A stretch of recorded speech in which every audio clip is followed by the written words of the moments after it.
அழகான காலை பொழுது, மேகம் சூழ்ந்த வானம், முகம் காட்ட சுட்டெரிக்கும் சூரியன், புன்னகையோடு மலரட்டும் இந்த நாள், இனிதே தொடங்கட்டும் இந்த விழா. இந்நிகழ்ச்சியின் முதல் நிகழ்வாக இனியதொரு வரவேற்பு சொல்லும் பொருட்டு நமது கல்லூரியின் நூலகத்துறையின் பேராசிரியர் முனைவர் எம் தங்கபாண்டி ஐயா அவர்களை வரவேற்புரை நல்க அன்புடன் அழைக்கிறோம். அனைவருக்கும் என் இனிய காலை வணக்கங்கள். நமது கல்லூரியின் எத்திக்ஸ் அண்ட் வேல்யூ கமிட்டியின் சார்பாக உடல் நலம் நமது வசம் என்கிற விழிப்புணர்வு நிகழ்ச்சிக்கு தலைமையேற்று அறிவின் செறிவும் சிந்தனையின் தெளிவும் செயல்பாட்டில் நேர்த்தியும் தன் கடமையில் அர்ப்பணிப்பும் கொண்ட நமது கல்லூரியின் முதல்வர், பெரும் மதிப்பிற்கும் அன்பிற்கும் உரிய டாக்டர் எஸ் செந்திலரசு சார் அவர்களையும் இந்த விழாவினை வாழ்த்தி வழி நடத்த இருக்கும் மனித வளங்களின் வலிமையை உணர்ந்து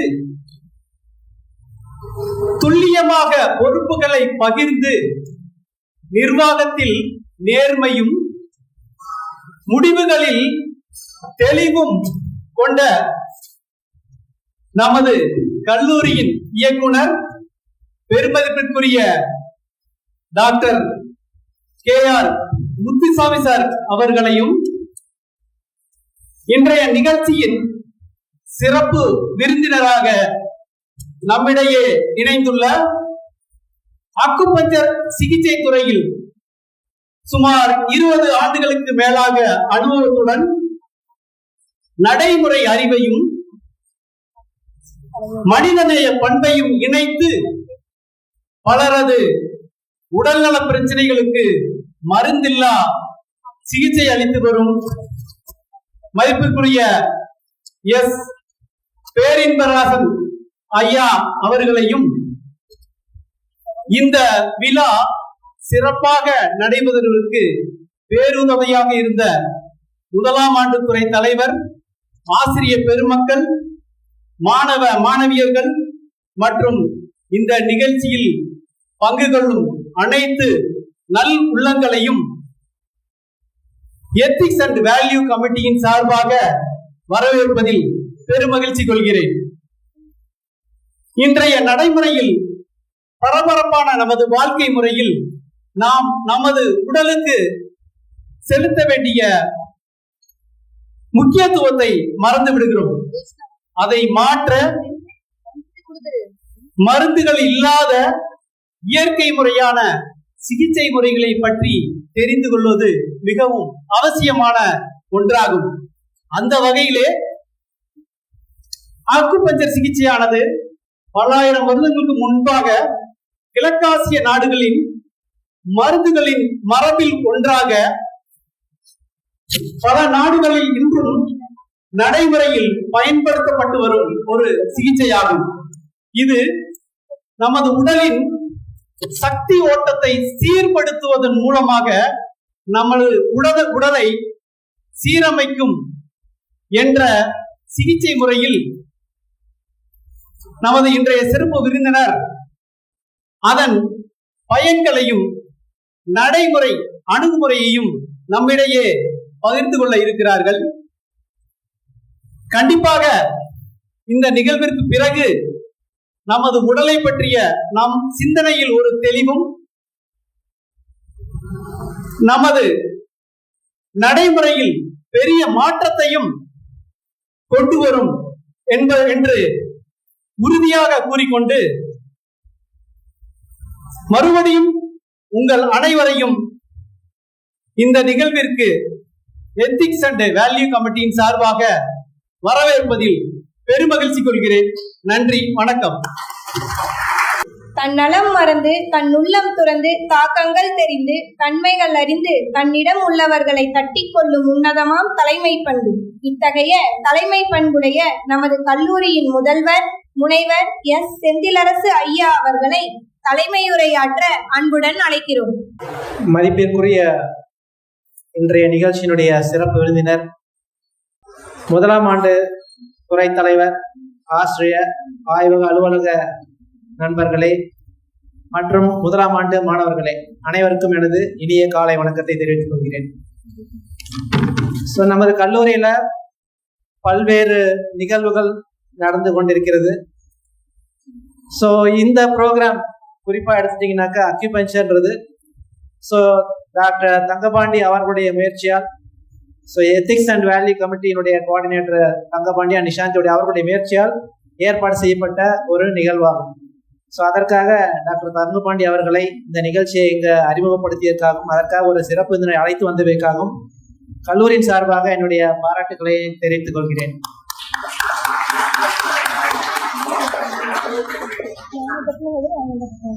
உங்களுடைய உடல் நலம் ரொம்ப முக்கியம் இல்லையா? படிக்கிறதுக்கு நீங்க ஒரு கிளாஸ்ல உட்காந்து அட்டென்டிவா இருக்கணும் அப்படின்னாக்க ஹெல்த் நல்லா இருந்தாதான் முக்கியம், ரைட்டா? நம்ம நிறைய டைப் ஆஃப் மெடிக்கல் இருக்குது, மெடிக்கல் ட்ரீட்மெண்ட்ஸ் இருக்கு. நம்ம அலோபதின்றோம், ஹோமியோபதின்றோம், ரைட்டா? சித்தா இருக்குது, யுனானி இருக்கு. நிறைய மெத்தட் இருக்கு, ட்ரெடிஷ்னல் மெத்தட்ஸ் இருக்குது. அதையும் தாண்டி இது இட் இஸ் அக்யூபஞ்சர்ன்றது இது ஒரு சைனீஸ் மெத்தட் ஆஃப் ட்ரீட்மெண்ட். இதுல என்ன ஒரு பயம் இல்லைனாக்க இதுல மெடிசன் எதுவும் கிடையாது, ரைட்டா? அதனால மெடிசன் எடுத்துக்கிட்டாதான் நீங்க சைட் எஃபெக்ட் இருக்கும் அப்படின்னு பயப்படணும். இதுல எதுவும் மெடிக்கல் எதுவும் கிடையாது. அதனால இதுல கண்டிப்பா இதுல நிறைய, அதனாலதான் நம்ம நிறைய ப்ரோக்ராம்ஸ்லாம் நிறைய ஃபார் எக்ஸாம்பிள் நம்ம நிறைய கோயிலுக்குலாம் போகும்போது இப்போ சபரிமலை, பழனி யாத்திரையெல்லாம் போகும்போது பார்த்தீங்கன்னா வெறுங்காலோட ஒரு ப்ராக்டிஸ் பண்ணுவாங்க, ஒரு 15 நாள் 20 நாள் நீட்டு.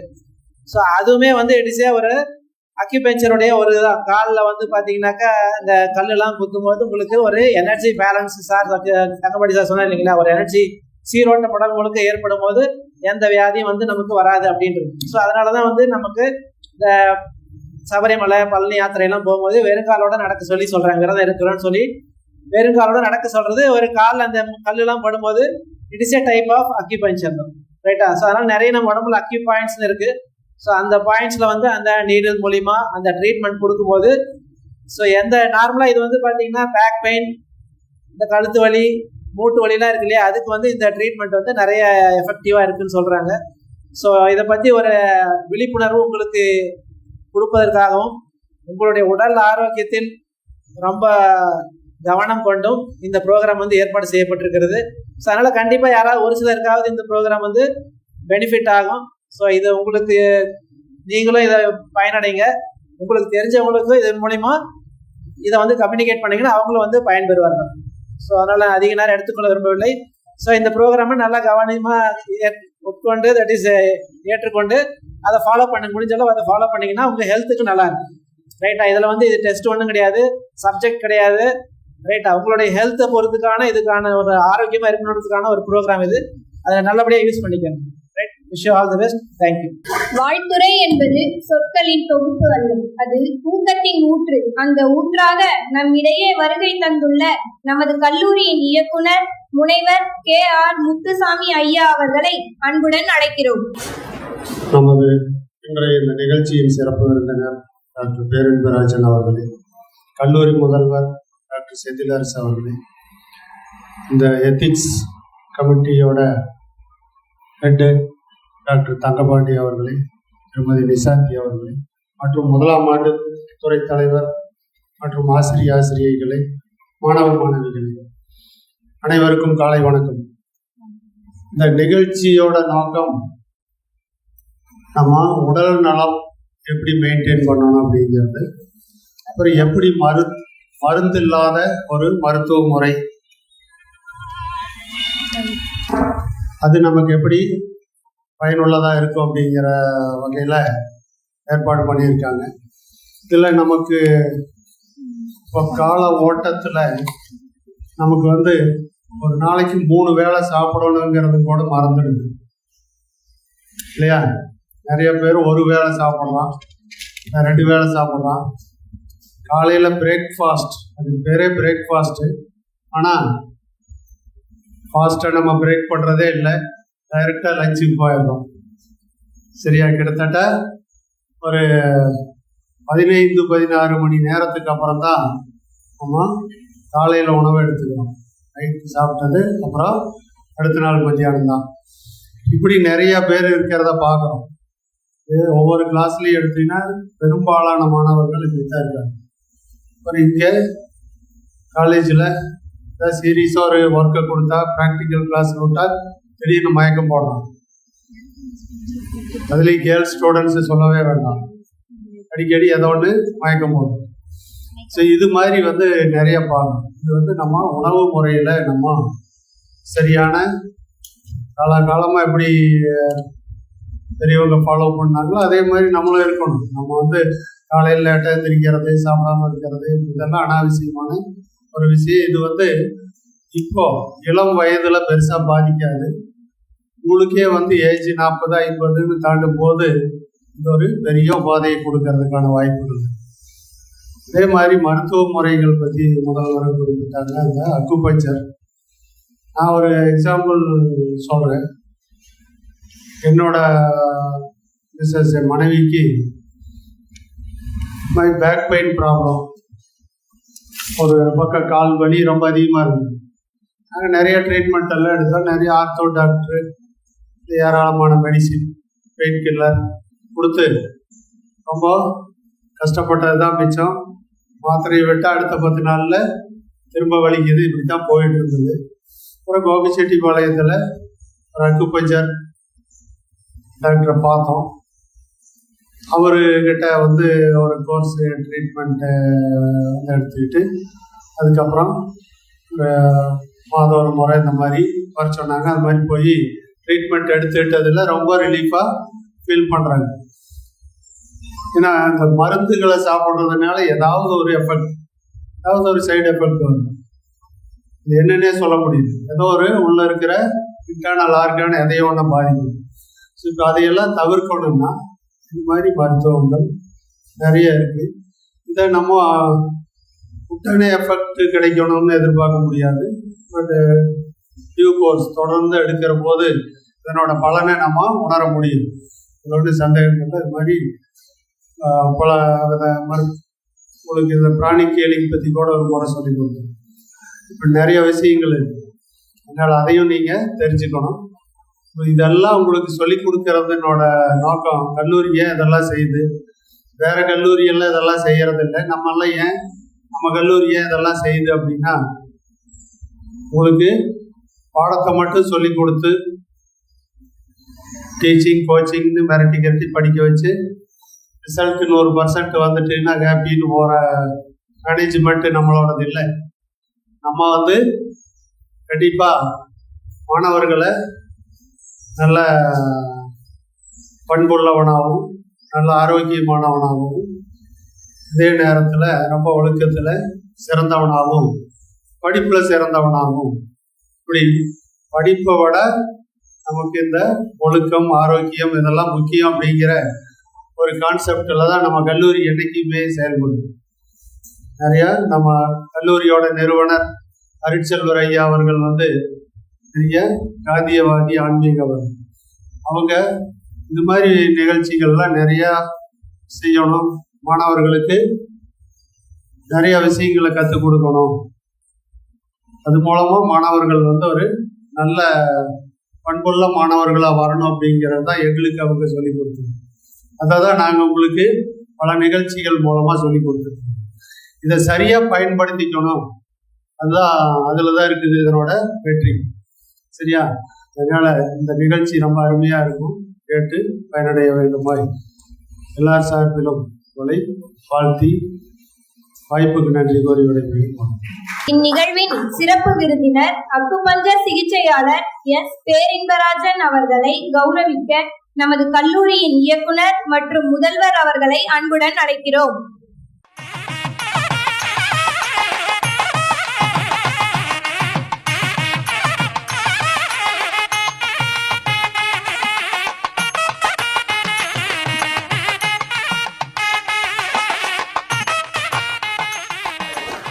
நமது சிறப்பு விருந்தினரை பற்றி ஒரு சிறிய அறிமுகம். அக்குஷீலர் சி பேரன்பராஜன் அவர்கள். அடிப்படையில் ஆட்டோமொபைல் உதிரி பாகங்கள் வணிகரான இவர் 2007ஆம் ஆண்டில் தமது தந்தையாரின் தீராத நோய்கள் அக்குபஞ்சர் மருத்துவத்தில் குணமானதால் ஆர்வம் கொண்டு தமிழ்நாடு திறந்தநிலை பல்கலைக்கழகத்தில் பட்டயமும், தஞ்சாவூர் தமிழ் பல்கலைக்கழகத்தில் அக்குபஞ்சர் அறிவியலில் இளங்கலை பட்டமும், கர்நாடக மாநிலம் கூவேம்பு பல்கலைக்கழகத்தில் முதுநிலை அறிவியல் பட்டமும், பெங்களூர் ஜெயின் பல்கலைக்கழகத்தில் அக்குபஞ்சர் பயின்றுனர் பட்டயமும் பெற்றுள்ளனர். 18 வருடம் அக்குபஞ்சர் சிகிச்சை அனுபவம் வாய்ந்தவர்.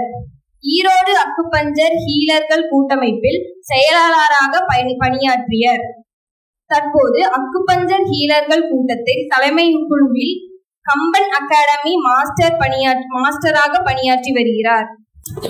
நமக்கு வழிகாட்டும் அழகிய கருத்துக்களுடன் சிறப்புரை வழங்க அக்குபஞ்சர் சிகிச்சையாளர் எஸ் பேரின்பராஜன் அவர்களை பணிவன்போடு அழைக்கிறோம்.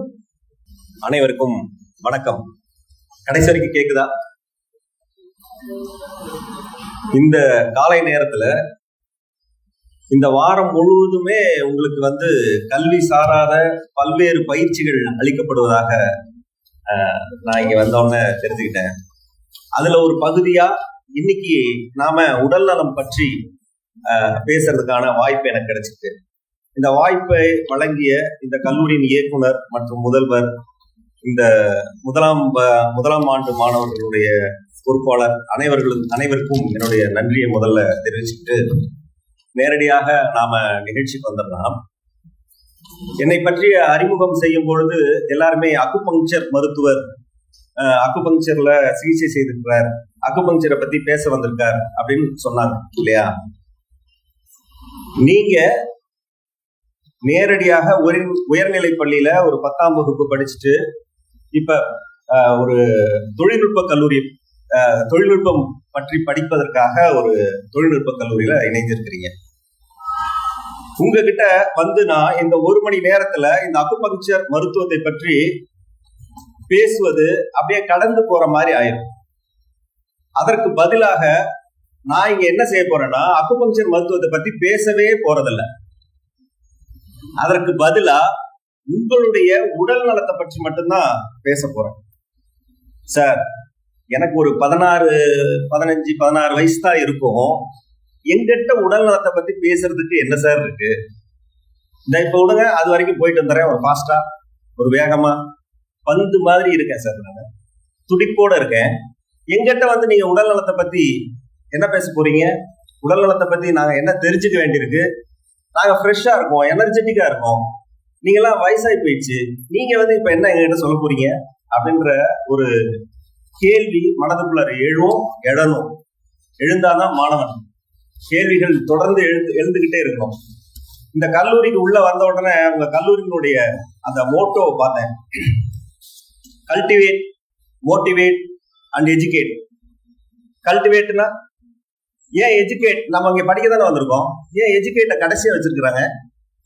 கல்டிவேட்னா நம்ம முதல்ல இந்த நிலத்தை பண்படுத்தணும். ஒரு பயிரை வளர்க்கறதுக்கு முன்னாடி நிலத்தை பண்படுத்தணும். அந்த பண்படுத்தப்பட்ட நிலத்துல விதைக்கப்பட்ட அந்த ஒரு விதையை விதைக்கணும். அந்த விதை வளர்வதற்கு அதற்கு தேவையான பராமரிப்பு கொடுக்கணும், மோட்டிவேட் பண்ணணும். அதற்கப்புறமா தான் எஜுகேட். அதுல ஒரு பகுதியா தான் நம்ம இதெல்லாம் செய்ய போறோம். ஏன் நம்ம படிக்க தானே வந்தோம், இங்க அறிவுக்கு தானே வேலை. ஏன் உடலுக்கு அப்படின்னா, உடலும் மனமும் பிரிக்க முடியாத 2 பாகங்கள் தானே. உடல்ல உயிர் இருக்கிற வரைக்கும் தானே அந்த மனம் ஒர்க் ஆகுது. இப்ப நீங்க படிக்கணும், உட்காடுறீங்க, வகுப்புக்கு வர்றீங்க, உங்களுடைய நோக்கத்துல எந்த தவறுமே இல்லை. ஆனா வகுப்புல உட்கார்ந்தோன்னே ஏன் உங்களுக்கு கவனம் சிதறுது? பல்வேறு விஷயங்களுக்கு ஏன் மனம் அலைப்பாயுது? அப்ப உடல்ல ஏதோ ஒரு சின்ன சிக்கல் இருக்கிறனால, ஒரு இம்பேலன்ஸ் இருக்கிறனாலதான் நமக்கு அந்த மாதிரி ஆகும். அப்ப உடல் நலமாக இருந்தால் மனம் சிறப்பாக இயங்கும். மனம் சிறப்பாக இருந்தா உடலும் நலமாக இருக்கும். அதுல ஒரு பகுதியான நம்ம உடலை சரி செய்யறது தான் நம்ம கையில இருக்கு. மனம் பறந்துகிட்டே இருக்கும். பழைய காலத்துல எல்லாம் சொல்லுவாங்க, மனம் ஒரு குரங்கு அப்படிம்பாங்க. மனம் ஒரு குரங்குனா ஒரு இடத்துல நிக்காத, அங்கங்கே பாவிட்டே இருக்குமா, தாவிக்கிட்டே இருக்குமா. அப்ப அதை நம்ம ஒரு செட்டில்மெண்ட்டுக்கு கொண்டு வரணும் அப்படின்னா உடல் தரமாக இருக்கணும். உடல் தரமாக தான் இருக்கு நமக்கு. இப்ப இந்த வயதுல உங்களுக்கு இளம் வயதுல ரத்தம் சூடா இருக்கு அப்படின்னு சொல்லுவாங்கல்ல. உங்க நாமெல்லாம் வந்து ஒரு என்ன சொல்றது, சிட்டியில இல்லாம வில்லேஜ் சார்ந்து ஒரு கிராமம் சார்ந்து இருக்கக்கூடிய ஒரு வாழ்வுல இருக்கிறோம். இங்கெல்லாம் சொல்லுவாங்கல்ல, ரத்தம் சூடா இருக்குது, அப்ப வரைக்கும் நல்லா தான் இருக்கும், ரத்தம் சுண்டுனா தெரியும் அப்படின்னு சொல்லுவாங்க. அப்ப இந்த ரத்தம் சூடாக இருக்கக்கூடிய இந்த இளமை காலத்துல நீங்க சில விஷயங்களை மட்டும் சரியான முறையில கடைபிடிச்சீங்கன்னா உங்களுடைய ஆரோக்கியம், உடல் நலம், வலிமை எல்லாமே மிக சிறப்பாக இருக்கும். இந்த கல்லூரியில படிச்ச பல பேர் வந்து பல்வேறு ஊர்கள்ல, பல்வேறு நாடுகள்ல தொழிலையும் வியாபாரத்திலையும் பணியிலையும் மிக பெரிய இடங்களுக்கு போயிருக்கிறாங்க. அந்த முன்னாள் மாணவர்களுடைய கூட்டம் கூட அடுத்த வாரம் இருக்குது அப்படின்னு சொல்லி உங்களுடைய முதல்வர் என்கிட்ட பேசும்போது சொல்லிட்டு இருந்தாங்க. இன்னைக்கு அப்படி போய் அவங்க எல்லாம் சம்பாதிக்கிறாங்கல்ல. எதுக்காக சம்பாதிக்கிறாங்க? நமக்கு கொடுக்கப்பட்டிருக்கக்கூடிய இந்த உயிருக்கு, இந்த உடலுக்கு கொடுக்கப்பட்டிருக்கக்கூடிய இந்த வாழ்க்கைய அனுபவிக்கணும்ல. அனுபவிக்கிறதுக்கு பணம் வேணும்ல, அதற்கு உண்டான வசதி வேணும்ல, அதெல்லாமே வேணும். ஆனா என்னதான் பணம் இருந்தாலும், என்னதான் வசதி இருந்தாலும், அதை நீங்க அனுபவிக்கணும்னா உங்க உடல்ல உடல் நலம் இருந்தால்தான், ஆரோக்கியம் இருந்தால்தான் அதை சரி செய்யும். அப்ப அந்த உடல் நலத்தை சரி செய்து கொள்வதற்கான அடிப்படையான சில விஷயங்கள் புதுசா எல்லாம் நம்ம ஒண்ணுமே சொல்ல போறது இல்ல, புதுசா எதுவுமே சொல்ல முடியாது, அதுதான் உண்மை. நம்முடைய முன்னோர்கள், நம்முடைய இந்த நாடு இருக்கு இல்லையா, இந்த இந்தியா அப்படிங்கிற இந்த நாட்டுல இருக்கக்கூடிய அந்த பண்பாடும் வாழ்க்கை முறையும் மாதிரி நீங்க வேற எங்கேயுமே பாத்திர முடியாது. உங்க உணவுல இருந்து ஆரம்பிச்சு உங்களுடைய நடவடிக்கையில இருந்து நீங்க பேசுற மொழியில இருந்து எல்லாமே மிகச் சிறந்ததாக நமக்கு விட்டு கொடுத்துட்டு போயிருக்காங்க நம்முடைய முன்னோர்கள். உதாரணமா இந்த கல்லூரியினுடைய நிறுவனர் பொள்ளாச்சி மகாலிங்கம் ஐயா, அவரு முன்னாடி சக்தின்னு ஒரு நாளிதழ்ல இதழ்ல வாரம் 15 நாட்களுக்கு ஒரு முறையோ மாதம் ஒரு முறையோ வரும் நினைக்கும், ஓம் சக்தின்னு ஒரு இதழ் வந்துட்டு இருக்கோம். அதுல அவருடைய எழுத்துக்கள் தொடர்ந்து வந்துட்டு இருக்கோம். அந்த இதழ்ல வந்த கட்டுரைகள்ல படிச்சு நாம இந்த சமூகத்துக்கு ஏதாவது ஒண்ணு செய்யணுங்கிற ஒரு தீப்பொறிய எங்க மனதுல எல்லாம் எழுப்பியிருக்காரு. இன்னைக்கு நான் வந்து இங்க உங்கள்கிட்ட பேசிட்டு இருக்கேன்ல, என்ன பிரயோஜனம் சொல்லுங்க? இப்ப உங்க அக்குபங்சர் உங்கள்கிட்ட சொல்லிட்டேன், அக்குபங்சர் நல்லா இருக்கும் அப்படின்னே சொல்லிடுறேன்னு வச்சுக்கோங்களேன். நீங்க கரூருக்கு என்கிட்ட வந்து சிகிச்சை எடுத்துட்டு போறீங்களா? இல்ல. ஆனா இந்த சமுதாயம் எனக்கு அக்குபங்சர்ங்கிற மருந்து இல்லாத ஒரு மருத்துவத்தை சொல்லி கொடுத்துருக்கு. அந்த மருத்துவத்தை அதுல இருந்து நான் பெற்ற அறிவை உங்களோட நான் பகிர்ந்துக்கணும். அதுதான் என்னுடைய கடமை, ஒரு குடிமகனாக ஒரு கடமை. அதை செய்யறதுக்கு தான் நான் வந்திருக்கேன்.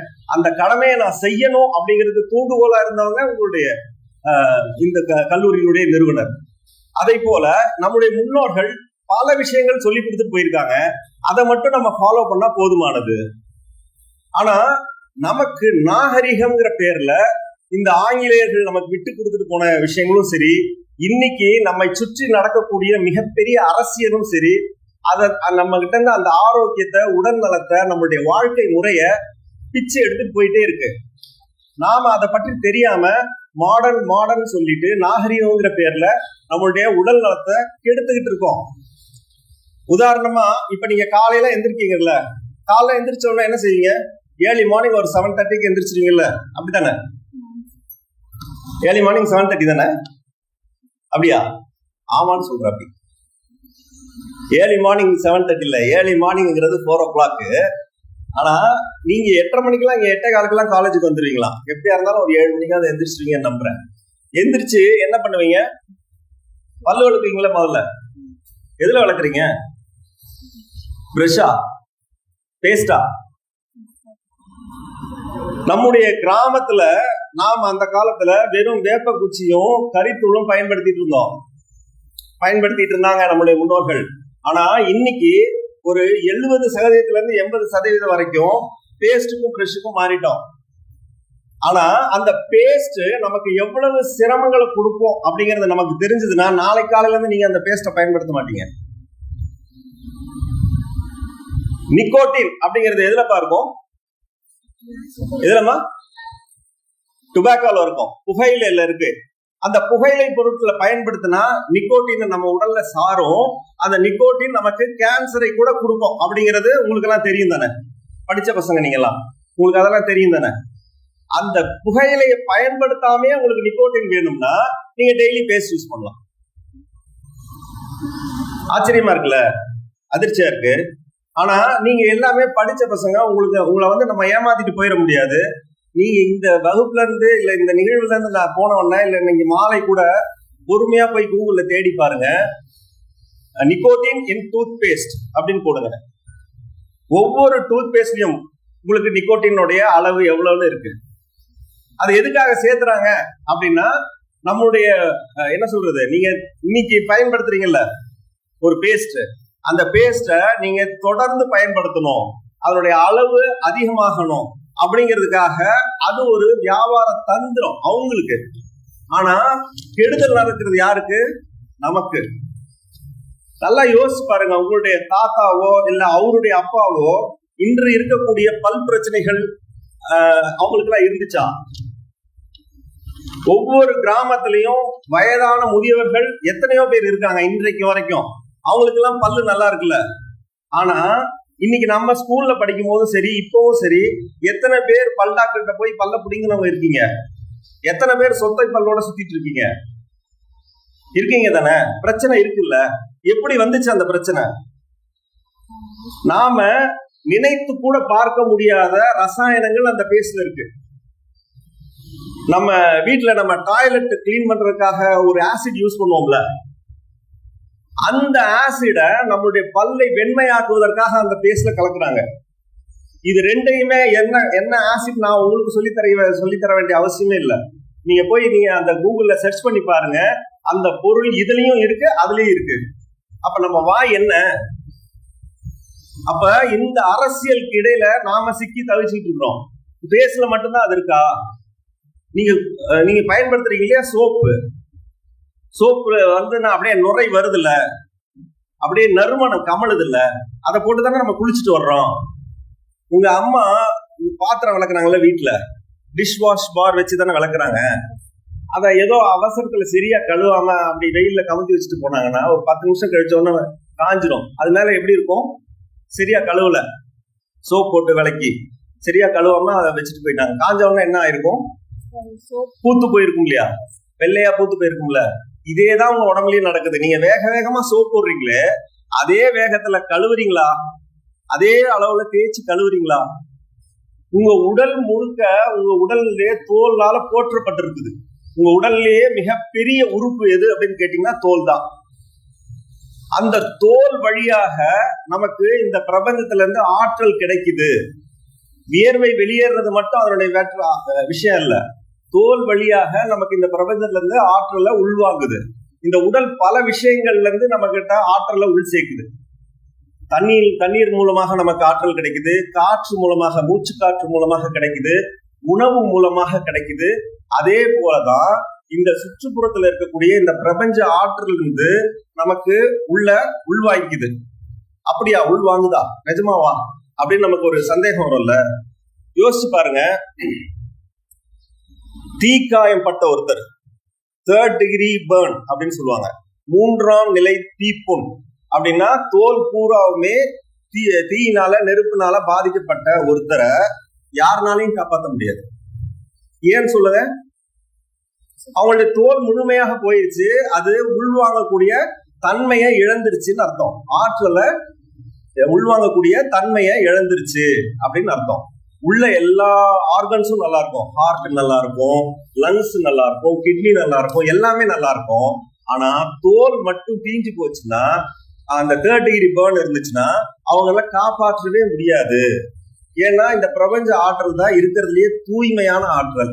இதை வேற எதனாலையும் மேட்ச் பண்ணவே முடியாது. அந்த தோல் மேல செய்யக்கூடிய சிகிச்சை தான் அக்குபங்க்சர். நாங்க நீடில் கூட போட மாட்டோம், மேலாப்புல தான் தொடுவோம். அதனால எங்களுக்கு அந்த தோலினுடைய முக்கியத்துவம் ரொம்ப ரொம்ப தெரியும்.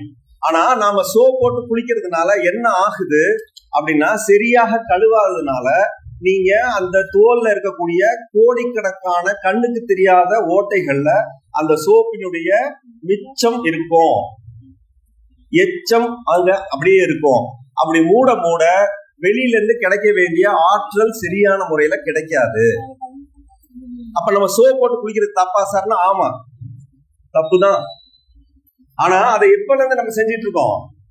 இந்த 100 வருடமாக தான் நீங்க பிறக்கிறதுக்கு ஒரு 50-60 வருடங்களுக்கு முன்பு இருந்து அதை நாகரிகம்ங்கிற பேர்ல நமக்கு கொண்டு வந்து வித்துட்டு போயிட்டாங்க. அதை இன்று வரைக்கும் டிவி மூலமாகவும் மீடியா மூலமாகவும் நமக்கு பரப்பிக்கிட்டே இருக்கிறாங்க. நாம அதை நம்பி நாமளும் சோப் போட்டு குளிச்சாதான் நல்லது அப்படின்னு சொல்லி குளிச்சிட்டு இருக்கோம். சரி, குளிக்கிறது எதுக்காக குளிக்கிறோம்? குளிக்கிறது எதுக்காக தம்பி குளிக்கிறோம்? சத்தமா சொல்லுங்க. யாராவது ஒருத்தர் எந்திரிச்சு சொல்லுங்க. எதுக்குமா? சுத்தப்படுத்திக்கிறதுக்கா? குளிக்கிறது சுத்தப்படுத்திக்கிறதுக்கு இல்ல. அதை முதல்ல நம்ம புரிஞ்சுக்கணும். நம்ம அந்த அளவுக்கு அழுக்காயிட்டோம். நேரா வீட்டுல இருந்து வர்றீங்க, இங்க ஸ்கூல்ல படிக்கிறீங்க, இன்ஸ்டியூட்ல படிக்கிறீங்க, திரும்ப வீட்டுக்கு போறீங்க, அவ்வளவா அழுக்காயிடுச்சு. நீங்க என்ன காடு மேட்லயா வேலை பார்த்தீங்க? எதுக்கு அவ்வளவு அழுக்காக போகுது? சுத்தப்படுத்துறதுக்காக இல்ல. குளித்தல் அப்படிங்கிறது குளிர்வித்தல். நாம வெப்பமயமான இந்த நாட்டுல வாழ்றோம். நம்முடைய உடல் வெப்பமயமாக இருக்கும். அப்ப நாம இந்த உடலை குளிர்விக்கணும். தண்ணீர் கொண்டு மேல ஊற்றும் பொழுது அது உடம்பு வந்து குளிர்விக்கும் அப்படிங்கிறதுக்கு தான் அதுக்கு பேர் குளித்தல். அதுல எக்ஸ்ட்ரா ஒரு சைடு எஃபெக்ட், சார் சொன்னார்ல மருந்துகளால நிறைய சைடு எஃபெக்ட் வருதுன்னு, இதுல வரக்கூடிய ஒரு நல்ல எஃபெக்ட் தான் அந்த மேல இருக்கக்கூடிய அழுக்குகள் போறது. சரிங்களா? அப்ப நாம சோப்பு போட்டு குளிக்க வேண்டிய அவசியம் இல்லை. அப்ப பேஸ்ட் மூலமாக நமக்கு ரசாயனம் உள்ள போகுது, சோப்பு மூலமாக ரசாயனம் உள்ள போகுது. அந்த சோப்லயுமே ஏகப்பட்ட ரசாயனங்கள், நீங்க நினைத்து பார்க்க முடியாத ரசாயனங்கள் இருக்கு. அதை பத்தி பேசிட்டே இருந்தோம்னா விரிவாக இருக்கிறோம். சரி, அப்ப நீங்க சாப்பிடுறீங்கல்ல, அந்த சாப்பாடு நல்ல சாப்பாடா? நம்மளுடைய அடிப்படை உணவு என்ன? சவுத் இந்தியா, தென்னிந்தியால இருக்கக்கூடிய நமக்கு அடிப்படையான உணவு என்னமா? களியா? அரிசி. அரிசி தானே? அந்த அரிசி இன்னைக்கு விஷத்தால் நிரப்பப்பட்டிருக்குது அப்படின்னு தெரியுமா உங்களுக்கு? ஏகப்பட்ட ரசாயன உரங்களும் ஏகப்பட்ட பூச்சி மருந்துகளும் போடப்பட்டதுனால அதுல கொஞ்சம் கெமிக்கல் இருக்குங்கிறது நமக்கு தெரியும். ஆனா கடந்த 20 வருடங்கள்ல மட்டும் 20 மடங்கு ஆர்சனிக் விஷம் அந்த அரிசியில இருக்கு அப்படின்னு ரீசெண்டான ரிசர்ச் சொல்லுது. அப்ப நாம சாப்பிடக்கூடிய அரிசியை அப்படி நம்ம விஷமில்லாத அரிசியை போய் தேடி போய் சாப்பிட முடியுமா? இல்ல, கிடைக்காது. ஏன்னா எல்லா நிலத்திலையும் வந்து அந்த உரத்தையும் பூச்சி மருந்தையும் போட்டுக்கிட்டே இருக்கிறாங்க. அப்ப நாம பயன்படுத்தக்கூடிய காய்கறிகள்ல இருந்து நம்ம சாப்பிடுற அரிசியில இருந்து எல்லாமும் விஷமயம் ஆயிடுச்சு. இந்த பக்கம் பேஸ்ட் விஷமயமா இருக்கு, சோப்பு விஷமயம், எல்லாமே இப்படி இருந்துச்சுன்னா அப்ப நம்மளுடைய உடல் நலம் எப்படி இருக்கும்? அப்ப இந்த உடல் அதையெல்லாம் தாண்டி தானே ஆரோக்கியமாக இருக்கு. எது உங்களை இவ்வளவு ஆரோக்கியமாக வச்சிருக்குது? இந்த நீங்க சாப்பிட்ட விஷத்தை எல்லாமே உள்ள இருந்து வெளியே எது தள்ளுது? எது உங்களை பாதுகாப்பா வச்சிட்டு இருக்குதுன்னா உங்க உடலுக்குள்ள ஓடிக்கொண்டிருக்கிற உயிர். அது ஒருத்தர் தான் மருத்துவர் உலகத்திலேயே. எங்க அக்குபங்க்சர் ஹீலர்கள் கூட்டமைப்பினுடைய அடிப்படை நோக்கமே என்ன தெரியுங்களா? மருந்து இல்லாத மருத்துவம், மருத்துவமே தேவையில்லாத மனித குலம். அதுதான் எங்களுடைய அடிப்படையான நோக்கம். அந்த நோக்கத்துக்காக தான் எங்களுடைய நேரங்களை நாங்க ஒதுக்கி வச்சுட்டு மாணவர்களா இருக்கட்டும், பெண்களா இருக்கட்டும், பொதுமக்களா இருக்கட்டும், எல்லார்கிட்டையும் போய் நாங்க இந்த விஷயத்த சொல்லிக்கிட்டே இருக்கோம். எந்த விஷயத்த? நம்மை சுற்றி இருக்கக்கூடிய வாழ்வு விஷம் மிகுந்ததாக, ரசாயனம் மிகுந்ததாக, நோய்களை பரப்புவதாக இருக்குது. அதுல இருந்து நாம வெளியேறணும்னா ஒரு சின்ன சின்ன விஷயங்களை, நாம முன்னோர்கள் நமக்கு சொல்லி கொடுத்த விஷயங்களை நாம சரியாக கடைபிடிக்கணும் அப்படிங்கிற அந்த ஒரு விஷயத்தை தான் நாங்க சொல்றதுக்காக உங்ககிட்ட வந்திருக்கோம். சரி, அது என்ன ரொம்ப கடைபிடிக்க முடியாத ரொம்ப கஷ்டமான விஷயமா அப்படின்னு பாத்தீங்கன்னா அவ்வளவு கஷ்டமான விஷயம் கிடையாது.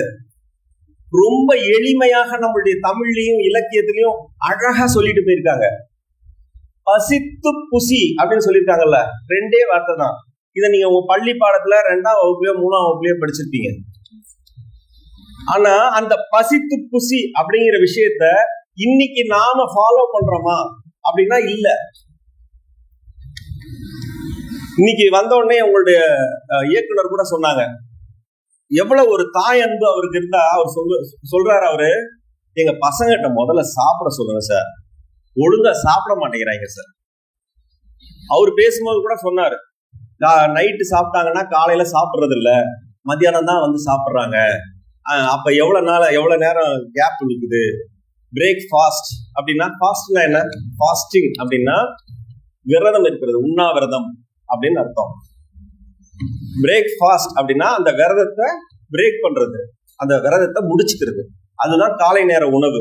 அதுதான் அவர் சொன்னார், பிரேக்ஃபாஸ்ட்னா காலையில அந்த விரதத்தை முடிச்சு கொள்வது. காலையில சாப்பிடணும்ல, 12 மணி நேரம் சாப்பிடாம இருக்காங்கல்ல, நைட்டு 8 மணிக்கு இப்ப சாப்பிட்டுருப்பாங்க, திரும்பி காலையில 8 மணினா 12 மணி நேரம் ஆச்சு. 12 மணி நேரம் இந்த உடலுக்கு எந்த உணவும் கொடுக்கல, காலையில சாப்பிடணும்ல, பசிச்சிருக்கும்ல, அவன் சாப்பிடல. ஏன் நீங்க சாப்பிடாம வந்திருப்பீங்க? Early morning 7 o'clock. அதுதான் காரணம். ஒழுங்கா 6 மணிக்கு எந்திரிச்சு கிளம்பிருந்தீங்கன்னா உங்களுக்கு சாப்பிடறதுக்கு டைம் கிடைச்சிருந்திருக்கும், நீங்க சாப்பிட்டு வந்திருப்பீங்க. 7 மணிக்கு எந்திரிச்சு அவசர அவசரமா குளிச்சுட்டு அவசர அவசரமா ட்ரெஸ் மாத்திட்டு காலேஜ் பஸ்ஸை பிடிக்கணும்னா சாப்பிடாம தான் வரணும். அப்ப நீங்க பசியை புறக்கணித்தீர்கள் என்றால் பசி உங்களை புறக்கணிக்கும். அப்படின்னா என்ன அர்த்தம்? பசி வரும் பொழுது உணவை நீங்க கொடுக்கல அப்படின்னா நீங்க உணவை சாப்பிடும் பொழுது உடல் உணவை புறக்கணிக்கும். இல்லையே சார், கரெக்டா ஜீரணமாவதே, காலான மோஷன் போகுது அப்படின்னு நமக்கு தோணும் தானே. ஆனா ஜீரணம் அப்படிங்கிறது மேல போட்டு அரிசியா போட்டு கீழே மாவா எடுக்கிற மிஷின் இல்ல, இது உயிருள்ள ஒரு உடல். உணவை சாப்பிட்டா அந்த உணவு கூழாக்கப்பட்டு அதுல இருந்து ஆற்றலை சத்தை பிரிச்சு எடுத்துக்கிட்டு சக்கைய கழிவாக வெளியேற்றணும். இதுதான் முழுமையான ஜீரணம். அப்ப நீங்க சரியான முறையில அது பசிக்கும் போது சாப்பிடாம விட்டுட்டு பசிக்காத போது சாப்பிட்றதுனால என்ன ஆகும் அப்படின்னா, நீங்க சாப்பிட்ட உணவுல இருந்து ஆற்றலை எடுக்காது, கழிவு மட்டும் வெளியே போயிடும்.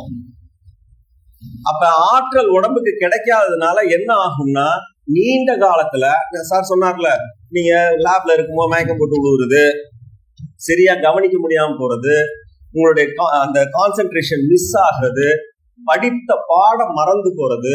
உட்காந்து படிச்சிருப்பீங்க, வந்து எழுத வரும்போது ஞாபகம் வராது. எல்லாத்துக்குமே ஆற்றல் வேணும்ல, அந்த ஆற்றலை சரியான முறையில சமன்பாடா வச்சிருக்கணும் அப்படின்னா நீங்க சரியான முறையில சாப்பிடணும். அதற்கு 2 பக்கம் இருக்கு. ஒண்ணு, பசிச்சு சாப்பிடணும், பசி இல்லாம சாப்பிடுறது மிக மிக தவறு. அதே மாதிரி பசி இருக்கும்போது சாப்பிடாம இருக்கிறது அதை விட தவறு. பசி இருக்கும்போது அப்ப சத்தான ஆகாரம் எல்லாம் சாப்பிட்டா நான் ஆற்றலா இருப்பானா? இந்த என்ன சொல்றது, ஆப்பிள், அப்புறமா ரொம்ப விலை உயர்ந்த பொருட்கள், பாதாம், பிஸ்தா, அந்த மாதிரி எல்லாம் நான் சாப்பிடணுமா? அப்பதான் என்னுடைய மெமரி எல்லாம் நல்லா இருக்குமா அப்படின்னா அவசியம் இல்லை.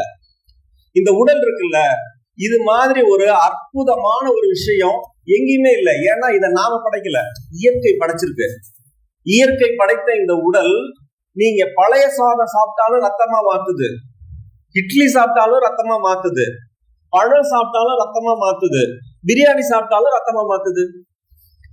அந்த ஆற்றல், அந்த ரத்தத்துல இருக்கக்கூடிய ஆற்றல் தான் மாறுபடுதே ஒழிய வேற எதுவுமே இல்லை. அப்ப எல்லாத்தையுமே மாத்துது. நல்லா யோசிச்சு பாருங்க, இந்த இயற்கை இதை செஞ்சிருக்குல்ல. நீங்க எல்லாம் தொழில்நுட்ப கல்வி படிக்க வந்திருக்கீங்கல்ல, 10,000 கோடி ரூபாய் பணம் கொடுக்கலாம், 4 இட்லியை ரத்தமா மாற்றக்கூடிய தொழில்நுட்பம் இருக்கா இந்த உலகத்துல? மனிதனால் கண்டுபிடிக்கப்பட்டிருக்கா? ஆனா அது உங்க உடல்ல இருக்கு, அதோடுதான் நீங்க சுத்திட்டு இருக்கீங்க. அப்ப நீங்க எவ்வளவு உயர்வான ஒரு ஆளு! நீங்கள் ஒவ்வொருவரும் உயர்வானவர்கள். ரத்தத்தை உற்பத்தி செய்யக்கூடிய அற்புதமான தொழில்நுட்பத்தை உடலோடு வைத்துக் கொண்டிருக்கிறீர்கள். ஆனா அதற்கு நீங்க பசிச்சு சாப்பிடணும், பசி வர வரைக்கும் காத்திருக்கணும். பசி வரும் பொழுது உணவை புறக்கணிக்க கூடாது, அது ரொம்ப ரொம்ப முக்கியம். சரி, என்ன சாப்பிடணும், எப்படி சாப்பிடலாம்? சரி, சாப்பிடுறீங்கல்ல, எப்ப சாப்பிடலாம்னு பார்த்தோம். பசிச்சாதான் சாப்பிடணும். என்ன சாப்பிடலாம்? உங்களுக்கு முதலே சொன்ன மாதிரி சத்தான ஆகாரம் அப்படின்னு தேடி தேடி கண்டுபிடிச்சு செலவு பண்ணி சாப்பிட வேண்டிய அவசியம் இல்லை. நம்முடைய உணவு, நம்ம வீட்டுல, நம்ம குடும்பத்துல நமக்கு என்ன அவைலபிளா இருக்கோ, என்ன இருக்கோ அதை சாப்பிட்டா போதுமானது. அந்த பசி நேரத்திற்கு நீங்கள் வெறும் பழைய சாதம், அதுல மோர் கூட ஊத்த வேண்டியதில்லை, வெறும் பழைய சாதம் சாப்பிட்டீங்கன்னா கூட அது உங்களுக்கு உடல்ல ரத்தமாக ஆற்றலாக மாறும், உங்க உடலாக மாறும். நீங்க ஒவ்வொரு வேளை சாப்பிடக்கூடிய உணவும் உங்க உடலாக மாறுதுங்கிறத நம்ம புரிஞ்சுக்கணும். அது உடலாக மாறுது அப்படின்னா அது எவ்வளவு பெரிய முக்கியமான ஒரு விஷயம். இந்த உலகத்துல பிறந்த எத்தனையோ கோடிக்கணக்கான உயிர்களுக்கு அடிப்படையான வேலை என்னங்க? அடிப்படையான வேலை என்ன? சாப்பிடுறதாங்க. சாப்பாடு முக்கியமா, சங்கம் முக்கியமா? சாப்பாடு தான் முக்கியம். ஆனா அந்த சாப்பாடை எப்படி சாப்பிடணுங்கிறது ரொம்ப முக்கியம். சரியான முறையில சாப்பிட்டீங்கன்னா அது உங்களுடைய உடலாக மாறும். நீங்க சரியில்லாம சாப்பிட்டீங்கன்னா, அதை சரியான முறையில கடைபிடிக்கல அப்படின்னா அது கழிவாக மாறி வீணா போகும். கழிவு டெய்லி வெளியில போறது, ஆனா அதுல சத்தும் சேர்ந்து போயிடும். அப்ப பசிச்சு சாப்பிடணும். உங்களுக்கு பிடித்த, உங்ககிட்ட இருக்கக்கூடிய என்ன அவைலபிளான உணவு இருக்குதோ அதை நீங்க சாப்பிட்டீங்கன்னா போதும். எப்படி சாப்பிடணும்? சாப்பிடுறது எப்படிங்க? புரியல. வாயில சாப்பிடணுமா? ஆமா, வாயில தான் சாப்பிடணும். ஆனா சாப்பிடும் பொழுது கவனம் எங்க இருக்கணும்? சாப்பாட்டுல இருக்கணும். அப்படி இருக்கா? நீங்க அப்படிதான் சாப்பிட்டுட்டு இருக்கீங்களா? டிவி பார்த்துக்கிட்டே சாப்பிடுறீங்க, மொபைல் பார்த்துக்கிட்டே சாப்பிடுறீங்க, பாட்டு கேட்டுட்டு சாப்பிடுறீங்க, நம்ம ஃப்ரெண்ட்ஸோட அரட்டை அடிச்சுக்கிட்டே சாப்பிடுறீங்க. பெரியவங்க சொல்லுவாங்கல்ல, சாப்பிடும் போது பேசாத, சாப்பாடு சாப்பாட்டுல கவனம் வைன்னு சொல்றாங்கல்ல. அவங்க சொல்லும் போது நமக்கு எரிச்சலா வரும். ஆனா அவங்க அவங்களுடைய அனுபவத்துல இருந்து சொல்றாங்க.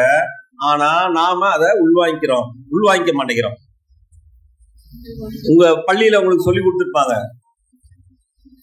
மூத்தோர் சொல்லும் முதுநெல்லி கனியும் முன்னால் கசக்கும் பின்னால் இனிக்கும். அவங்க சொல்லும் போது நமக்கு பிடிக்காது, ஆனா பின்னாடி நமக்கு தெரியும். நீங்க அதுக்கப்புறமா அனுபவப்பட்டு சொல்லுவீங்க, நான் சரியா செய்யலடா, நீயாவது செய்ய. எப்ப? 20-30 வருஷம் கழிச்சா. அதை இப்பயே நீங்க கடைபிடிச்சீங்கன்னா உங்களுடைய உடல் நலம் மிக சிறப்பானதாக இன்னும் பல வருடங்களுக்கு இருக்கும். நீங்க மிகப்பெரிய சாதனைகளை செய்ய முடியும். அப்ப சாப்பிடும் பொழுது கவனம் உணவு மேல இருக்கணும். அப்ப எவ்வளவு சாப்பிடுறீங்க, என்ன சாப்பிடுறீங்கிறது தெரியும். ஏன் அப்படி கவனமா சாப்பிடுங்கன்னு சொல்றாங்க அப்படின்னு பாத்தீங்கன்னா, இப்ப நீங்க இன்னைக்கு உங்க வீட்டுல இட்லியும் தக்காளி சட்னியும் வச்சுக்கோங்களேன், சாப்பிட்டுக்கிட்டு இருக்கீங்க. இதை எடுத்து வாயில வச்சு அதை ருசிச்சு அந்த ருசியை உணர்ந்து சாப்பிடும் பொழுது என்ன ஆகும்னா, அந்த இட்லியை ஜீரணம் செய்யற அளவுக்கு உங்களுடைய ஜீரண நீர் உற்பத்தி ஆகும். நீங்க வாய் இருக்குல்ல, உங்க வாய் அது உங்க லேபரேட்டரி மாதிரிங்க. நீங்க அந்த இட்லியில என்னென்ன இருக்குது, மாவு பொருள் இருக்கா, என்ன இருக்குது அப்படிங்கிறத உணர்ந்து அதற்கு ஏற்றாற் போல ஜீரண நீர் உற்பத்தி ஆகும். நீங்க வாழைப்பழம் சாப்பிட்டீங்கன்னா கொஞ்சம் அந்த ஜீரண நீர் கொஞ்சம் கம்மியா இருக்கும். அந்த ஜீரண நீர் என்னவா இருக்கும் தெரியுமா? Sulphuric acid. உங்களுடைய லேப்ல நீங்க பார்த்திருப்பீங்கல்ல, சல்பூரிக் ஆசிட் அப்படி உங்க தோல் மேலேயோ இல்ல ஏதோ ஒரு இடத்துல விழுந்தா அது அப்படியே பொசிக்கிறோம். அந்த வகையான ஜீரண நீர் தான் உங்க உடம்புல உற்பத்தி ஆகுது. ஆனா நீங்க பரோட்டா சாப்பிட்டீங்கன்னா அது ரொம்ப ஸ்ட்ராங்கான ஜீரண நீரா இருக்கும். வாழைப்பழம் சாப்பிட்டீங்கன்னா கொஞ்சம் டைல்யூட்டடா இருக்கும். அப்ப நீங்க என்ன சாப்பிடுறீங்கிறத நீங்க கவனமோட சாப்பிட்டீங்கன்னா தான் அது சரியாக மூளைக்கு கம்யூனிகேட் ஆகி சரியான அளவுல ஜீரண நீர் உற்பத்தி ஆகும். அப்ப சாப்பிடும் பொழுது கவனமா சாப்பிடுங்கன்னு சொல்றதுக்கு பின்னாடி அறிவியலுக்கு அனுபவமும் இருக்கு. அப்ப எப்ப சாப்பிடணும், எப்படி சாப்பிடணும், என்ன சாப்பிடணும் நம்ம தெரிஞ்சுக்கிட்டோம்ல. எவ்வளவு சாப்பிடணும், எவ்வளவு சாப்பிடலாம்? நம்ம அம்மாவுக்கு நீங்க 4 இட்லி சாப்பிட்டீங்கனாலும் பத்தாது, 6 இட்லி சாப்பிட்டாலும் பத்தாது. என் பையன் என் பொண்ணு சரியா சாப்பிடல, முன்ன மாதிரி சரியா சாப்பிட மாட்டேங்கிற அப்படின்னு சொல்லுவாங்க. ஆனா அவங்க கிட்ட சொல்லணும், அந்த அளவோடு சாப்பிடும் பொழுதுதாமா அது ஆற்றலாக மாறும். அளவுக்கு மீறினால் அமிர்தமும் நஞ்சு. அளவுக்கு மீறினால் அமிர்தமும் நஞ்சுன்னு ஒரு பழமொழி நம்ம தெரிஞ்சு வச்சிருக்கோம்ல. அவங்க எவ்வளவு ஒரு அறிவியலாளர்கள், யோசிச்சு பாருங்க. ஏன் நான் திரும்ப திரும்ப உங்களுடைய முன்னோர்களை பத்தி பேசுறேன்னா, நீங்க நல்லா யோசிச்சு பாருங்க. அளவுக்கு மீறினால் அமிர்தமும் நஞ்சுன்னு சொல்லியிருக்காங்கல்ல. அவங்க எந்த கெமிஸ்ட்ரி படிச்சாங்கன்னு தெரியாது. ஆனா பாம்பு இருக்குல்ல, பாம்போட விஷம் இருக்குல்ல, அது நஞ்சு தானே. அந்த பாம்பு விஷயத்துல என்ன இருக்கு? பாம்பு விஷம் என்ன இருக்கு? புரியல. பாய்சன் தான். அது இங்கிலீஷ்ல சொல்றீங்க, நான் விஷம்னு சொன்னேன், நஞ்சுன்னு சொன்னேன். அந்த பாம்பு விஷயத்துல இருக்கிறது சாச்சுரேட்டட் கான்சென்ட்ரேட்டட் புரோட்டீன். புரோட்டீன் உடலுக்கு நல்லது தானே, அதுக்காக தானே நீங்க கோழி சாப்பிடுறீங்க, அதுக்காக தானே நீங்க உருளைக்கிழங்கு சாப்பிடுறீங்க, இதெல்லாம் சாப்பிடுறீங்கல்ல. புரோட்டீன் உடலுக்கு நல்லது தானே, புரோட்டீன் ஆற்றல் உடலுக்கு தேவை தானே. ஆனா பாம்பு விஷயத்துல புரோட்டீன் தானே இருக்குது, ஆனா ஏன் ஆளை கொள்ளுது? மிக கான்சென்ட்ரேட்டடான மிக உயர்வான வீரியமான புரோட்டீன். அப்ப அளவுக்கு மிஞ்சினால் அமிர்தம் போன்ற புரோட்டீனும் நஞ்சு. அப்ப பசிச்சு சாப்பிடுறது முக்கியம், ஆனா பசி அளவுக்கு தான் சாப்பிடணும்.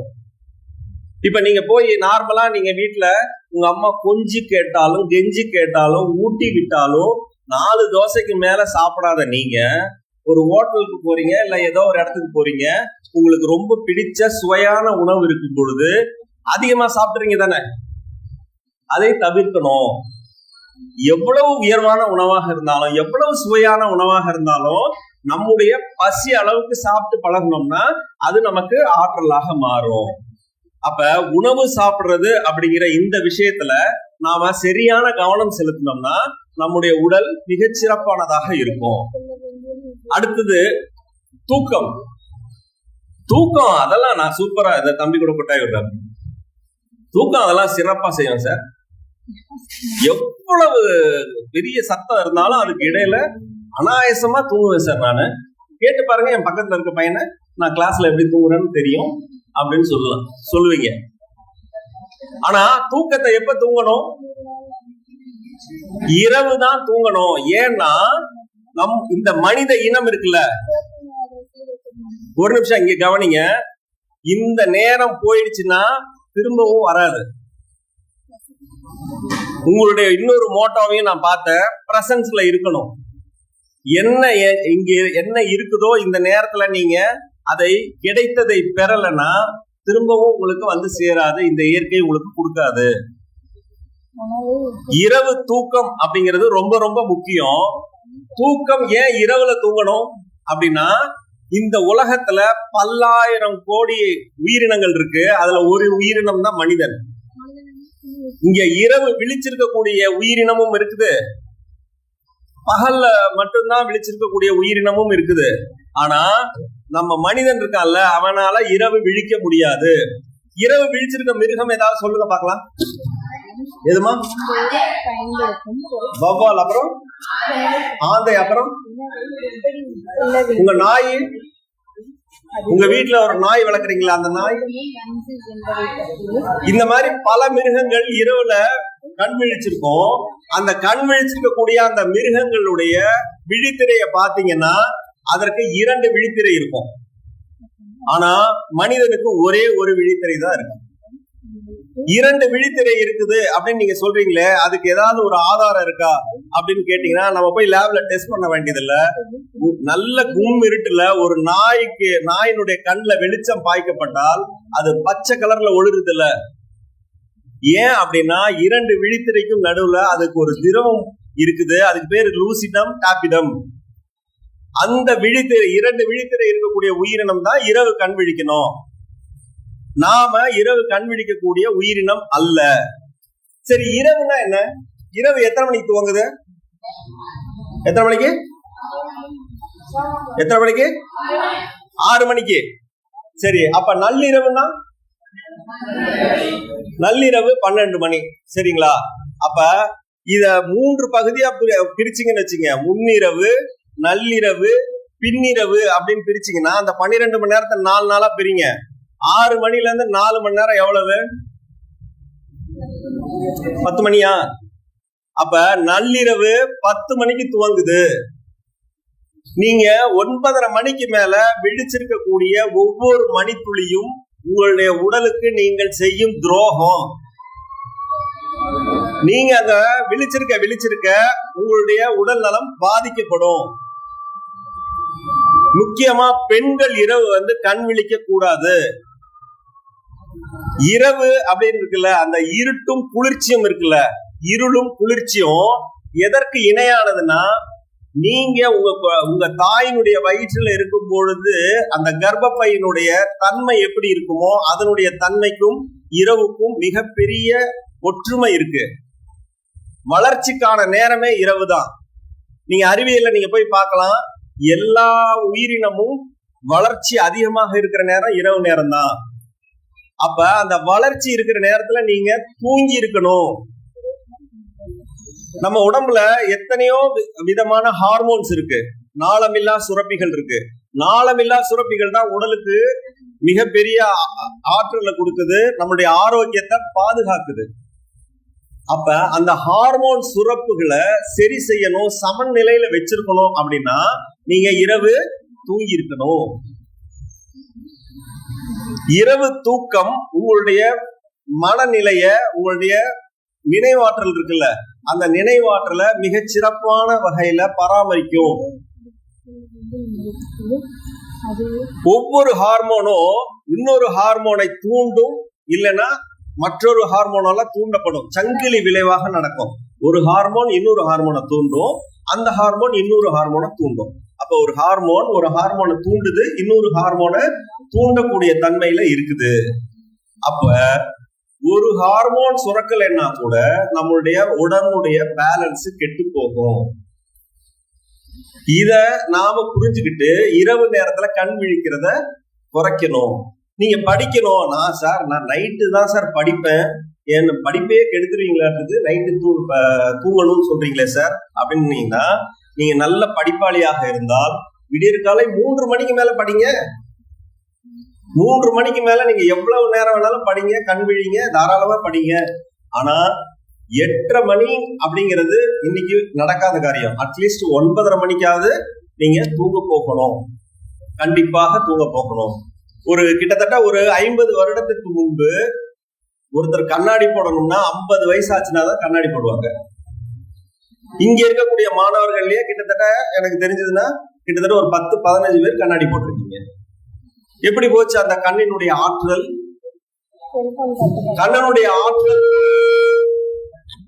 கண்ணினுடைய ஆற்றல் போறதுக்கு நம்மளுடைய தூக்கமின்மையும் ரொம்ப ரொம்ப முக்கியம். தூக்கமின்மை தான் மிக முக்கியமான காரணமாக இருக்கு. அப்ப இரவு தூக்கத்தை மிக சிறப்பாக நாம கடைபிடிக்கணும். அதே மாதிரி நீங்க உங்களுடைய ஓய்வு அப்படின்னு ஒரு விஷயம் இருக்கு. சரியான நேரத்துக்கு சாப்பிட்டீங்க, சரியா சாப்பிட்டீங்க, தேவையான அளவு சாப்பிட்டீங்க, சரியான முறையில தூங்குனீங்க அப்படின்னா உடல் மிக சிறப்பாக கொண்டு வரும். அடுத்து தண்ணீர் இருக்குல்ல, தாகம் இருக்குல்ல, அந்த தாகத்துக்கான தண்ணீரை நாம குடிக்கிறோமா? ஒரு நாளைக்கு எத்தனை லிட்டர் தண்ணி குடிக்கணும்னு சொல்லியிருக்காங்க? எத்தனை லிட்டரு? 1/2 லிட்டரா? 6 லிட்டரா? 3? சரி, இங்க இருக்கிற எல்லா மாணவர்களும் ஒரே வகுப்பு தானே, ஃபர்ஸ்ட் இயர் தானே படிக்கிறீங்க. நீங்க காலையில உங்களுக்கு டிஃபனுக்கு 3 இட்லி அப்படின்னு கொடுத்தா போதுமா? எல்லாருக்கும் 3 இட்லி போதுமா? அதுக்கு மேல கேட்க மாட்டீங்க. நெசமா மனசை தொட்டு சொல்லுங்க. எனக்கே 3 இட்லி பத்தாது, உனக்கு எப்படியா பத்தாது? அப்ப ஒவ்வொருத்தருக்கும் தேவையான அளவு மாறுபடுது இல்ல. ஒருத்தருக்கு 3 இட்லி தேவைப்படும், ஒருத்தருக்கு 2 இட்லி தேவைப்படும், ஒருத்தருக்கு 5 இட்லி தேவைப்படும், ஒருத்தருக்கு 8 இட்லி தேவைப்படலாம். 8 இட்லி சாப்பிட்றவங்களா இருக்காங்க. நான் உங்க வயசுல எல்லாம் 8 இட்லி சாப்பிடுவேன். என் வயிற்ற பார்த்தாவே உங்களுக்கு தெரிஞ்சிருக்கும். அப்ப ஒவ்வொருத்தருடைய தேவையும் தன்மையும் மாறுபடுது. இப்ப உதாரணமா சராசரியா 6 லிட்டர் தண்ணி வேணும், இல்ல 5 லிட்டர் தண்ணி வேணும்னு சொல்றீங்கல்ல. நல்ல வெயில்ல வேலை செஞ்சுட்டு இருக்காருல ஒரு தார் ரோடு போடுற ஒரு தொழிலாளி, அவருக்கு 5 லிட்டர் தண்ணி போதுமா? ஏன் பத்தாது? அவர் வெயில்ல வேலை செய்யறாரு, வெப்பத்துல வேலை செய்யறாரு, அவருக்கு தண்ணீர் கூடுதலாக தேவைப்படும். அவரு ஒரு தடவை குடிச்சாருனாவே 2 லிட்டர் 3 லிட்டர் குடிச்சிருவாரு. அதே ஏசி ரூம்ல ஒருத்தர் உட்கார்ந்து இருக்காரு, காலையில ஏசி ரூம் போனார்னா நைட்டு தான் வெளில வருவாரு, அவருக்கு தண்ணி 5 லிட்டர் தேவைப்படுமா? தேவைப்படாது. அப்ப தண்ணீர் எவ்வளவு தேவைப்படும்ங்கிறத நம்ம ஆவரேஜா ஒரு அளவு வச்சு கண்டுபிடிக்க முடியாது, பிக்ஸ் பண்ணக்கூடாது. உங்களுடைய உடலுக்கு தேவையான தண்ணீரை நாம அவசியம் குடிக்கணும். அந்த உடலுக்கு தேவைங்கிறத எப்படி தெரியும்? அதற்காக பேர் தான் தாகம். தாகத்துக்கு நாம தண்ணீர் குடிக்கணும்.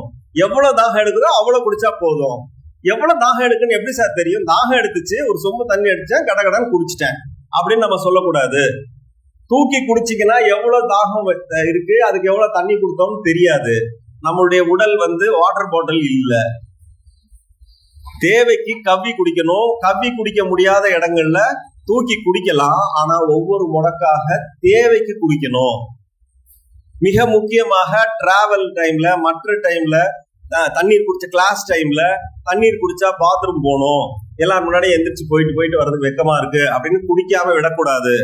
அப்படி தண்ணீர் குடிக்காம விட்டீங்கன்னா அதனால சிறுநீரக பிரச்சனைகள் ஏகப்பட்டது வரும். தாகத்துக்கு தான் குடிக்கணும்.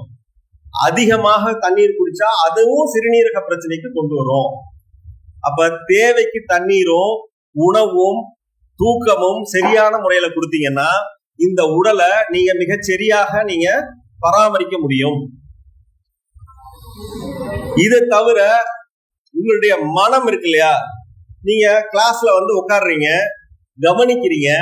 கவனிக்கும் பொழுது இந்த பாடத்தை நல்லா கவனிங்க, அப்பதான் புரியும் அப்படின்னு சொல்றாங்க.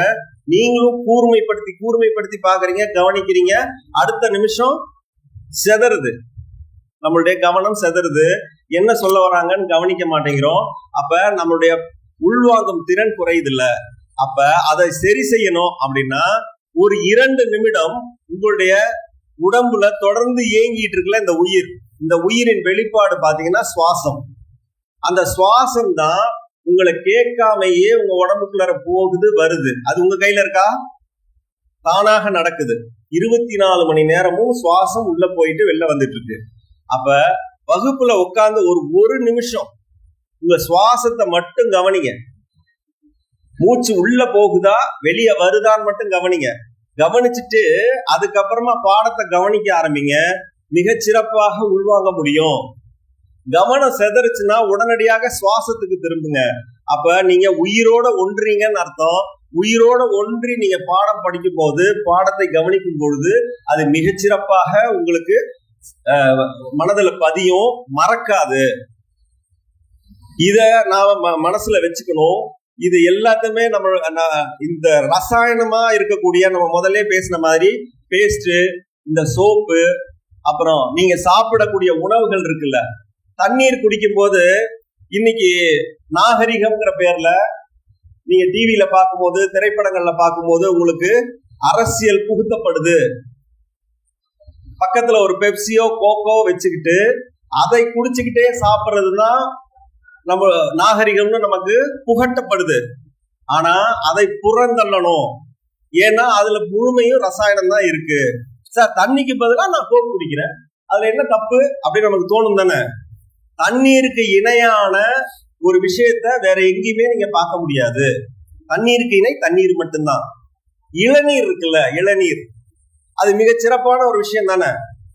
அது பேரே இளநீர் தானே. அது கூட தண்ணீராக இந்த உடல் எடுத்துக்கொள்ளாது. அதை ஒரு திரவ உணவாக தான் எடுத்துக்கொள்ளும். இளநீர்ங்கிறது திரவ உணவு தான். ஒரு தண்ணீர்ல நீங்க உப்பை போட்டுட்டீங்களாவோ இல்ல ஒரு தேனை கலந்துட்டீங்கன்னாவோ அது தண்ணீருங்கிற தன்மையில இருந்து மாறிடும், உணவாக மாறிடும். பசிக்கும் போது உணவு கொடுக்கணும், தாகம் எடுக்கும் போது தண்ணீர் குடிக்கணும். அப்ப இந்த எக்ஸ்ட்ராவா இருக்கக்கூடிய நமக்கு இந்த சமூக ஊடகங்கள் மூலமாக நிறைய ஜங்க் ஃபுட்டை நம்ம தலையில கட்டுறாங்க. இதுதான் நாகரிகம்னு சொல்றாங்க. அப்ப நான் அதெல்லாம் சாப்பிடக்கூடாதா சார்? ஒரு ஐஸ்கிரீம் நான் சாப்பிடக்கூடாதா? ஒரு பீஸா நான் சாப்பிடக்கூடாதா? ஒரு கோக் நான் குடிக்க கூடாதான்னா சாப்பிடலாம். என்றோ ஒரு நாள் சுவைக்காக, ஆசைக்காக சாப்பிட்றோம் அப்படின்னா பரவாயில்ல. அதை தினசரி உணவாக, தினசரி சாப்பிடக்கூடிய உணவாக நூடுல்ஸையோ மற்ற விஷயங்களையோ, நாம ஜங்க் ஃபுட்டையோ தொடர்ந்து சாப்பிட ஆரம்பிச்சா டேஸ்ட் நல்லா இருக்குன்னு, அப்ப தொடர்ந்து ஒரு விஷயம் நம்மள கேக்குது, இந்த நாக்கு கேக்குதுனாவே நம்மை அடிமைப்படுத்துவதற்காக அதுல ஏதோ ஒரு ரசாயனம் கலக்கப்பட்டிருக்கு அப்படிங்கிற அந்த விஷயம் நமக்கு புரியணும். அப்ப இதை எல்லாத்தையும் நாம மிகச்சிறப்பா கொண்டு வந்தோம் அப்படின்னா நம்முடைய உடல் நலம் இன்று இருப்பதை விட மிகச் சிறப்பாக மாறும். இன்னும் பல காலத்துக்கு நம்முடைய உடல் நலத்தை நாம பேணி பாதுகாக்க முடியும். ஒரு இங்க சில பெண்கள் தான் இருக்கிறாங்க அப்படின்னா கூட ஒரு 10 நிமிடங்கள் என்னுடைய இணையர், அவங்களும் அக்குபஞ்சர் ஹீலர் தான், அவங்க உங்ககிட்ட சில விஷயங்களை பகிர்ந்துக்குவாங்க. இப்ப நீங்க இயற்கை வாழ் நினைக்கிறேன், ஓய்வுனா என்ன? தூக்கத்துக்கும் ஓய்வுக்கும் என்ன வித்தியாசம்? இப்ப சார் நின்றுட்டே பேசிட்டு இருந்தாங்க இல்லையா, இப்ப அவங்களுக்கு நிற்கும் போது அவங்களுக்கு உட்காரணும்னு ஒரு இது வருது இல்லைங்களா, அதுதான் ஓய்வு. இப்ப உட்காந்துட்டே இருக்கீங்க நீங்க, இப்ப கிட்டத்தட்ட 1 மணி நேரமா உட்காந்துருக்கீங்க இல்லையா, உங்களுக்கு ஏஞ்சி நின்னா நல்லா இருக்கும் போல தோணுது இல்ல, அதுதான் ஓய்வு.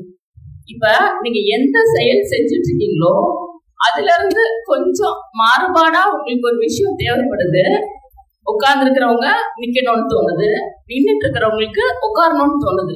சரி, உட்கார்ந்து நிக்கவும் இப்ப கம்ப்யூட்டர்ல வேலை பாக்குறாங்க இல்லையா, அவங்க ரொம்ப நேரமா அந்த சிஸ்டம் பார்த்துட்டே இருக்காங்க. அப்படி அவங்க பார்த்துட்டே இருக்கும் பொழுது அவங்களுக்கு என்ன ஆகுது, கண்ணு ஒரு மாதிரி மயமயன்னு இருக்கு. அப்போ அவங்க கண்ணை மூடி இல்ல அமர்ந்திருந்தாலோ இல்ல ஏஞ்சி நடந்துட்டு வந்தாலோ அதுதான் அவங்களுக்கு ஓய்வு. சரியா?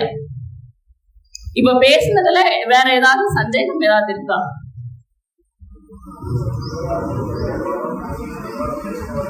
உடல் நலம் பத்தி ஏதாவது சந்தேகம்? எதுவும் இல்ல. இப்ப பேஸ்ட் யூஸ் பண்ணக்கூடாது அப்படின்னு சொன்னாங்கல்ல, நீங்க இந்த கேள்வி கேட்டிருக்கணும். சரி, பேஸ்ட் யூஸ் பண்ணக்கூடாதுன்னு சொல்றீங்க, அப்ப நான் என்ன யூஸ் பண்ணட்டும் அப்படின்னு. இப்ப பழங்காலம் மாதிரி நான் வேப்ப குச்சி வச்சு விளக்குறதா அப்படின்ற ஒரு கேள்வி உங்களுக்கு இருக்கும். அது இல்ல. இப்போ பல்பொடிகள் நாட்டு மருந்து கடையில கேட்டீங்கன்னா பல்பொடிகள் நிறைய வருது. அந்த மாதிரி பல்பொடிகளை வாங்கி ட்ரெஸ் யூஸ் பண்ணணும் இல்ல, கையிலேயே கூட நீங்க விளக்கிக்கலாம். அதே மாதிரி சோப்பு சொன்னாங்கல்ல, சோப்பு வேண்டாம் அப்படின்னு சொல்லி சொன்னாங்கல்ல, அதுக்கு பதிலா கடலை மாவு இருக்கு இல்லைங்களா, கடலை மாவு இல்லாட்டி பயத்தம் பருப்பு மாவு யூஸ் பண்ணலாம். அது இயற்கையான ஒரு விஷயம். கடலை மாவா இருக்கட்டும் பயத்த மாவா இருக்கட்டும், அதை யூஸ் பண்ணிக்கலாம். விருப்பம் இருக்கிறவங்க யூஸ் பண்ணா ரொம்ப நல்லது. நாம் தினந்தோறும் பயன்படுத்தும் பொருட்களில் உள்ள நச்சுத்தன்மை பற்றியும், உணவை எப்படி உட்கொள்ள வேண்டும் என்பதை பற்றியும், அதுவே அளவுக்கு மீறினால் அமிர்தமும் நஞ்சு என்பதை பற்றியும் மிக தெளிவாக எடுத்துரைத்ததற்கு மிக்க நன்றி ஐயா. உங்கள் உரை எங்களுக்கு ஒரு புதிய விழிப்புணர்வை ஏற்படுத்தியது. இன்று முதல் உங்கள் மதிப்புமிக்க ஆலோசனைகளை எங்கள் வாழ்க்கையில் பின்பற்றுவோம். இதற்காக எங்களின் மனமார்ந்த நன்றிகளை தெரிவித்துக் கொள்கிறோம். நானிலம் போற்றும் நல்லோர்க்கு நன்றி சொல்வது நம் கடமை. அந்த வகையில் இன்றைய விழாவில் நன்றியுரை வழங்க வருகிறார் 1ஆம் ஆண்டு சிடி துறையை சேர்ந்த மாணவி வி ஜெய்ஸ்னா. இவ்வரங்கில் கூடியுள்ள அனைத்து நல்லுள்ளங்களுக்கும் எனது இனிய காலை வணக்கத்தை தெரிவித்துக் கொண்டு நன்றியுரையை தொடங்குகிறேன். முதலாவதாக எங்களின் மென்மேலும் வளர்ச்சிக்கு உறுதுணையாக உள்ள எங்கள் கல்லூரியின் முதல்வர் முனைவர் எஸ். செந்திலரசு ஐயா அவர்களுக்கு, எங்களது கல்லூரியின் இயக்குனருமான முனைவர் KR முத்துசாமி ஐயா அவர்களுக்கும் எங்களது நன்றியை உறுதாக்கிக் கொள்கிறோம். அடுத்ததாக இன்றைய நிகழ்ச்சியில் கலந்து கொண்ட மாணவர்களுக்கு நலன் கருதி உடல் நலம் நமது வசம் என்ற தலைப்பில் அழகாக சிறப்புரை வழங்கிய சிறப்பு விருந்தினர் அக்குபஞ்சர் சிகிச்சையாளர் எஸ். பேரின்பராஜர் ஐயா அவர்களுக்கு எங்களது கல்லூரியின் சார்பாக நன்றியை தெரிவித்துக் கொள்கிறோம். நன்றி ஐயா. மேலும் 1ஆம் ஆண்டு துறை தலைவர்கள், ஆசிரியர்கள் மற்றும் ஆய்வக உதவியாளர்கள் எங்கள் மனமார்ந்த நன்றியை தெரிவித்துக் கொள்கிறேன். வரவேற்புரை வழங்கிய நமது கல்லூரியின் நூலகத்துறை தலைவர் பேராசிரியர் முனைவர் எம். தங்கபாண்டி ஐயா அவர்களுக்கு நன்றி. அடுத்ததாக இந்நிகழ்ச்சியில் கலந்து கொண்ட சக தோழர்களுக்கு நன்றியை தெரிவித்துக் கொள்கிறேன். இறுதியாக அனைவரின் அன்பிற்கும் ஆதரவிற்கும் நன்றி கூறி விடைபெறுகிறேன். நன்றி, வணக்கம்.